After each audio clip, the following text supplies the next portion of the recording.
एक छोटा सा गांव था। यह गांव अपनी सादगी और शांति के लिए जाना जाता था। यहां के लोग बहुत ही मिलनसार और मददगार थे। गांव के चारों ओर हरियाली ही हरियाली थी, जो किसी स्वर्ग से कम नहीं लगती थी। हरे भरे खेत, ऊंचे ऊंचे पेड़। इन खेतों में मेहनत करने वाले किसान अपनी फसलों की देखभाल करते थे। पेड़ों की छांव में बच्चे खेलते और बूढ़े आराम करते थे। पक्षियों का कलगीनाना, हवा का संगीत। सुबह सुबह पक्षियों की चहचहाहट से गांव की नींद खुलती थी। हवा की मंद मंद सरसराहट मन को शांति और सुकून देती थी। गांव में लोग सुख दुख में एक दूसरे का साथ देते थे। चाहे कोई त्योहार हो या कोई विपत्ति, सभी मिलकर उसका सामना करते थे।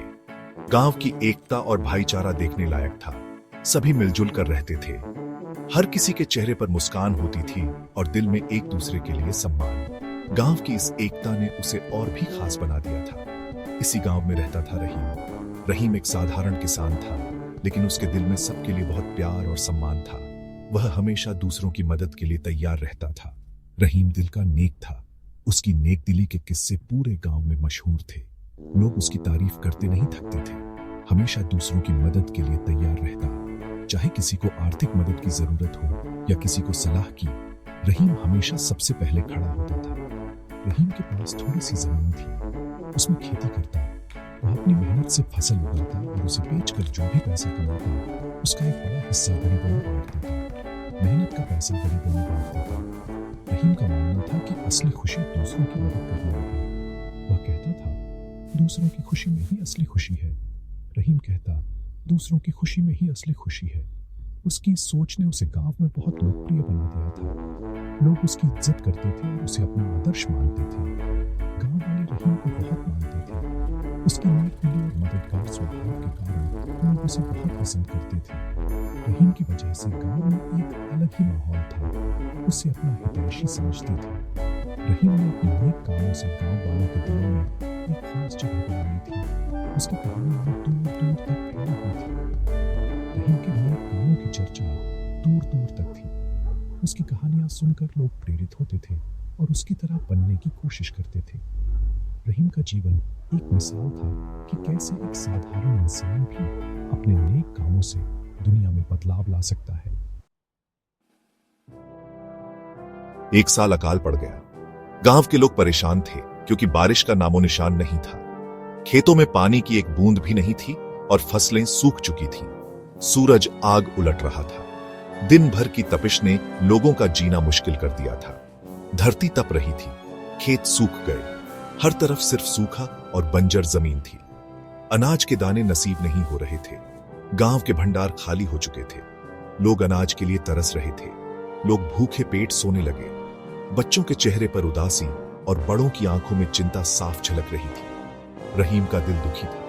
वह अपने गांव के लोगों की हालत देखकर बहुत परेशान था। उसने अपना सारा अनाज गांव वालों में बांट दिया। रहीम ने सोचा कि अगर वह अपने पास अनाज रखेगा तो कोई फायदा नहीं होगा, इसलिए उसने सबको बांटने का फैसला किया। कहा, जब तक मेरे पास अन्न का एक दाना भी होगा, कोई भूखा नहीं सोएगा। रहीम ने गांव वालों को भरोसा दिलाया कि वह उनकी मदद करेगा। गांव वाले रहीम की दरियादिली देखकर हैरान थे। उन्होंने कभी सोचा भी नहीं था कि कोई इतना उदार हो सकता है। उन्हें अपनी किस्मत पर रोना आ रहा था क्योंकि वे खुद कुछ नहीं कर पा रहे थे। पर रहीम ने सबको उम्मीद की किरण दिखाई थी। उसकी उदारता ने गांव वालों के दिलों में एक नई आशा जगा दी थी। रहीम का यह कदम गांव के लिए एक मिसाल बन गया। गांव का एक लालची साहूकार था, धनीराम। उसके पास अनाज के भंडार भरे पड़े थे, पर वह किसी को कर्ज पर भी अनाज देने को तैयार नहीं था। जब रहीम ने धनीराम से अनाज मांगा तो उसने मना कर दिया। धनीराम ने कहा, अगर मैंने सबको अनाज बांट दिया तो मेरे पास क्या बचेगा। रहीम को धनीराम की बात सुनकर बहुत दुख हुआ, पर उसने हार नहीं मानी। एक दिन अचानक काले बादल छा गए। जोरों की आंधी आई। फिर बारिश शुरू हो गई। धरती की प्यास बुझ गई। गांव वालों ने खुशी से नाच गाना शुरू कर दिया। बारिश देखकर रहीम की आंखों में आंसू आ गए। उसने खुले आसमान की तरफ देखा और भगवान को धन्यवाद दिया। यह देखकर धनीराम को अपनी गलती का एहसास हुआ। उसे अपनी लालच पर बहुत पछतावा हो रहा था। धनीराम रहीम के पास गया। उसने रहीम से माफी मांगी। कहा, मुझे माफ कर दो रहीम, मैं बहुत बड़ा पापी हूं। रहीम ने धनीराम को गले लगा लिया। कहा, जाओ धनीराम, जाकर गरीबों में अनाज बांटो। धनीराम ने रहीम की बात मान ली। उसने अपना सारा अनाज गरीबों में बांट दिया। अब गांव में फिर से खुशहाली छा गई थी। गांव के हर कोने में खुशियों की लहर दौड़ रही थी। बच्चे खेलते हुए, महिलाएं हंसते हुए और बुजुर्ग अपनी कहानियों में मग्न थे। यह सब देखकर ऐसा लगता था जैसे गांव ने एक नया जीवन पा लिया हो। सभी के चेहरे खिले हुए थे। हर किसी की आंखों में एक नई चमक थी। गांव के लोग अब पहले से कहीं ज्यादा खुश और संतुष्ट नजर आ रहे थे। उनके चेहरों पर मुस्कान और दिलों में उमंग थी। रहीम की नेकी ने सबको एक सूत्र में बांध दिया था। उसकी मेहनत और ईमानदारी ने गांव वालों के दिलों में एकता और भाईचारे का नया बीज बो दिया था। अब गांव के लोग एक दूसरे की मदद के लिए हमेशा तैयार रहते थे। गांव वाले अब पहले से ज्यादा मेहनत से काम करने लगे। वे जानते थे कि उनकी मेहनत का फल मीठा होगा। खेतों में काम करते हुए वे एक दूसरे का हौसला बढ़ाते और मिलजुल कर काम करते। उनकी मेहनत और लगन ने गांव की तस्वीर ही बदल दी थी। वे जानते थे कि रहीम हमेशा उनकी मदद के लिए तैयार रहेगा। रहीम ने गांव वालों के दिलों में विश्वास और भरोसे का बीज बो दिया था। अब गांव के लोग एक दूसरे की मदद करने में कभी पीछे नहीं हटते थे। वे जानते थे कि एकता में ही शक्ति है। रहीम ने गांव वालों को एकता का महत्व समझाया। उसने उन्हें बताया कि जब तक हम सब एक साथ हैं, कोई भी मुसीबत हमारा कुछ नहीं बिगाड़ सकती। उसकी बातें गांव वालों के दिलों में घर कर गईं और उन्होंने एकता का महत्व समझा। कहा, जब तक हम सब एक साथ हैं, कोई भी मुसीबत हमारा कुछ नहीं बिगाड़ सकती। रहीम की सीख ने गांव वालों को एक नई दिशा दी। अब वे हर मुश्किल का सामना मिलजुल कर करते और हर चुनौती को एक साथ मिलकर पार करते। गांव में एकता और भाईचारे का नया दौर शुरू हो गया था।